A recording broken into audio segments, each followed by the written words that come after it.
There's a lot of content in old school, and with that, some content gets left behind. Today, I'm going through content that no one uses in 2025, with some you maybe haven't even heard of before. Okay, let's check it out. If you spend too long in the Tsar fight pits, it turns into a tank test, with heaps of Tsar monsters spawning. This is content that very few players see, where most of the time, people just come to the fight pits to quickly complete their diary task.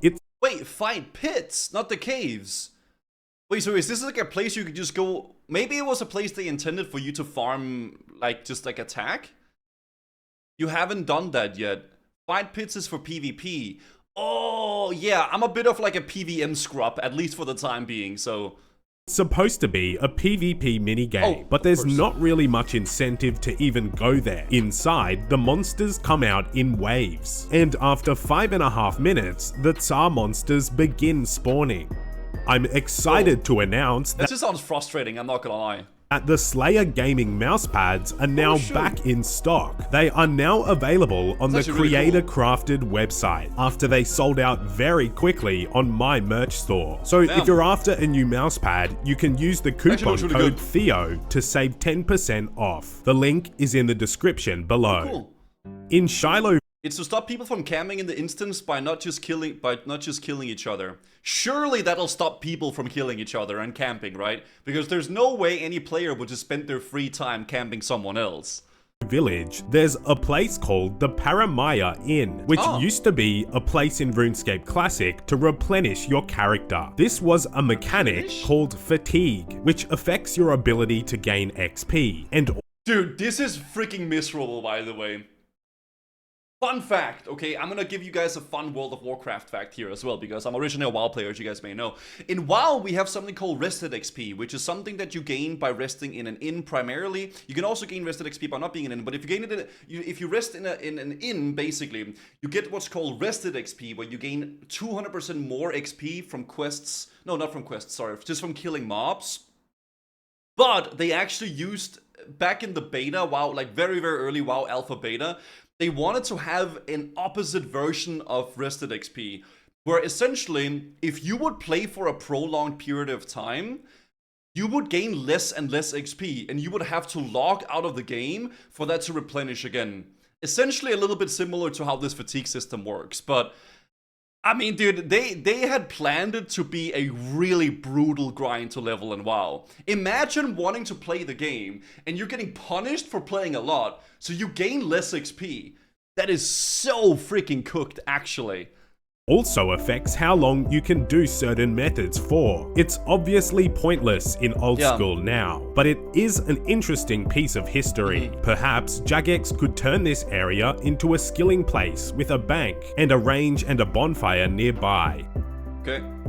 At a workbench inside your player-owned house, you can create flat packs for house furniture. Essentially, it combines the materials into one item, and you can use the flat pack to build the furniture. This sounds very useful, except Jagex hasn't released the flat pack versions of any furniture that people use. It's mostly just tables and some storage spaces, but doesn't include things like the jewelry box, occult altar, or the portal nexus. This Wait. I'm so sorry. Is that a house? What the fuck? You can have Sulra in the Sulra, right? In your house?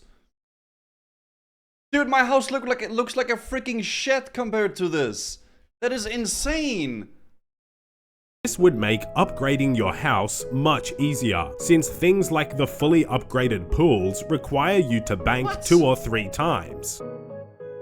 In 2005, Jagex introduced rat pits, a cat fighting ring where they verse rats in a fight to the death. There's no Bro, that's kind of fucked up, I'm not gonna lie. real reason to play this minigame. There's no notable rewards, and there's no experience or rankings. So this makes it a piece of dead content in 2025. Also, the fact that your cat can very easily die in there makes it a place that most players avoid. But dude, I got my cat scammed out of me from a freaking Sphinx, man.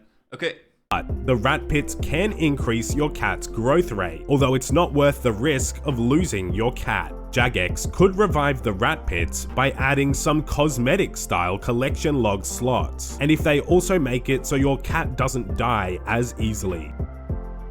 In Berthorpe, most of us know of the games room, but in recent years, very few players partake in the games. Perhaps due to the lack of rewards, the lack of high scores, or the lack of a game-specific world. I loved this place in RS2, it brings back great memories, but it never reached its potential like it used to in old school. Maybe Jagex could host official games rooms events in the future, hosted by the old school RuneScape team.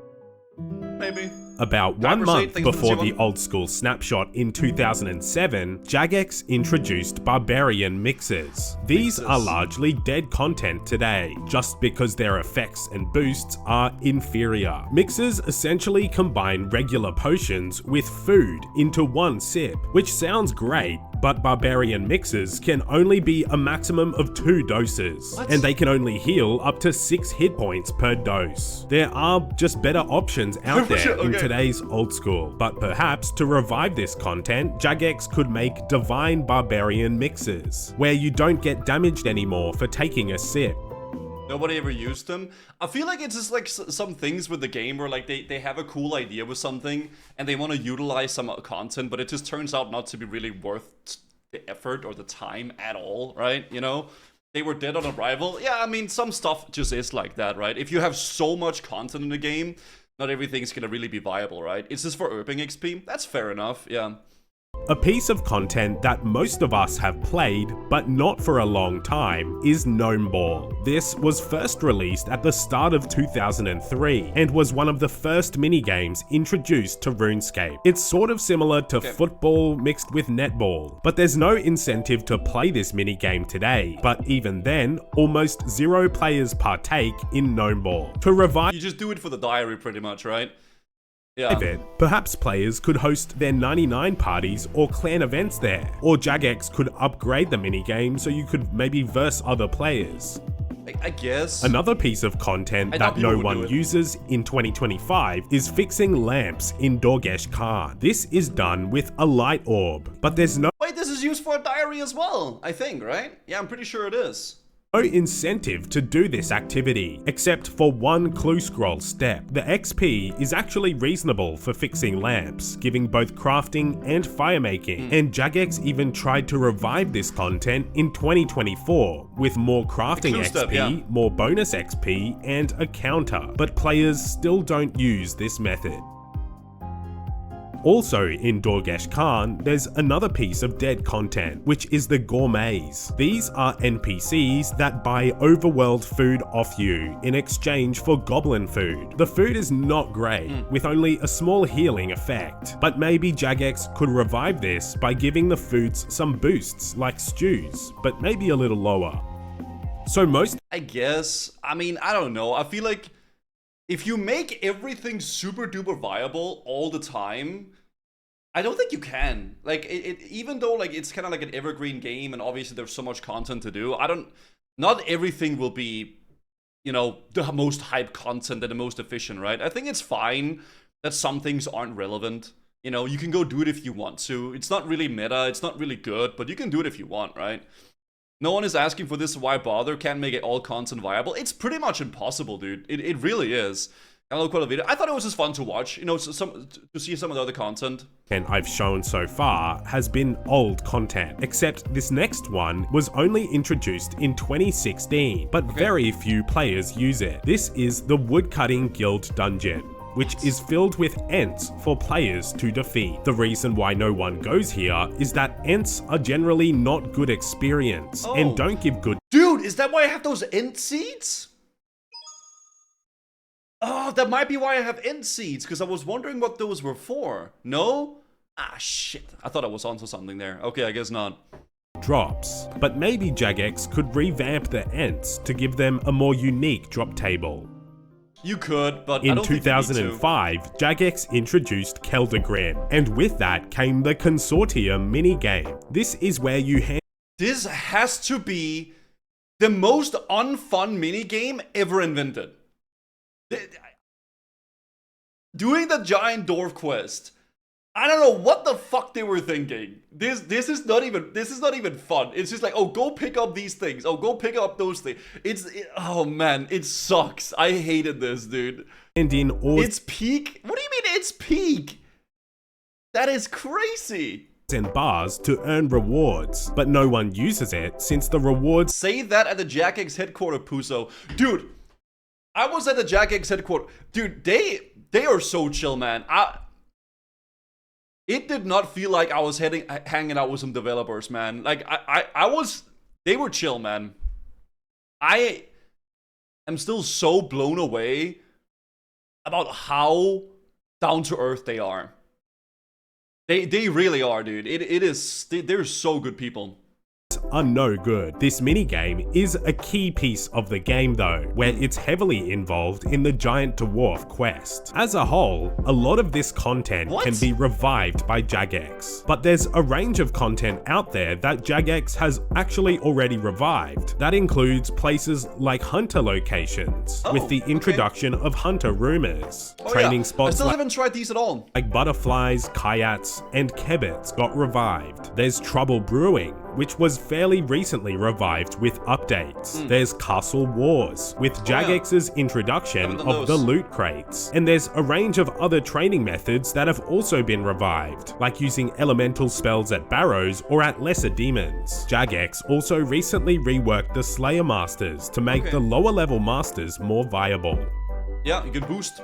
I don't know If you want to upgrade your setup, consider getting the Slayer Gaming mousepad from Creator Crafted. It was a pretty interesting video. If you enjoyed this video, be sure to leave a like and subscribe to my second channel for more old school content. Thanks for watching. It was a pretty cool video. I like watching this. I feel like it's one of those things where like not everything has to be viable though. I feel like it's kind of fine that some things are dead content and it doesn't really matter. You can go do it if you want to. Maybe the incentive for you to go do these things would maybe to collect a collection log or whatever the heck, right? But you don't have to make everything viable. As like, dude, there is a plethora of things to do in this game. And is there time best spent going back and fixing some of this dead content, or should they just focus on the stuff in the future? I feel like it's more important just focusing on the new things. That's a wow Andy angle.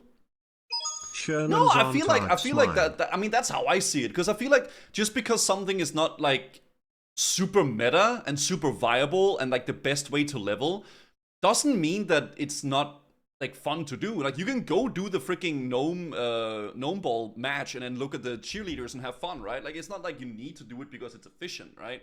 Regardless, though, check out the video from Theotrix. This is pretty cool. I like talking about this stuff. It's awesome. Check out the video, guys.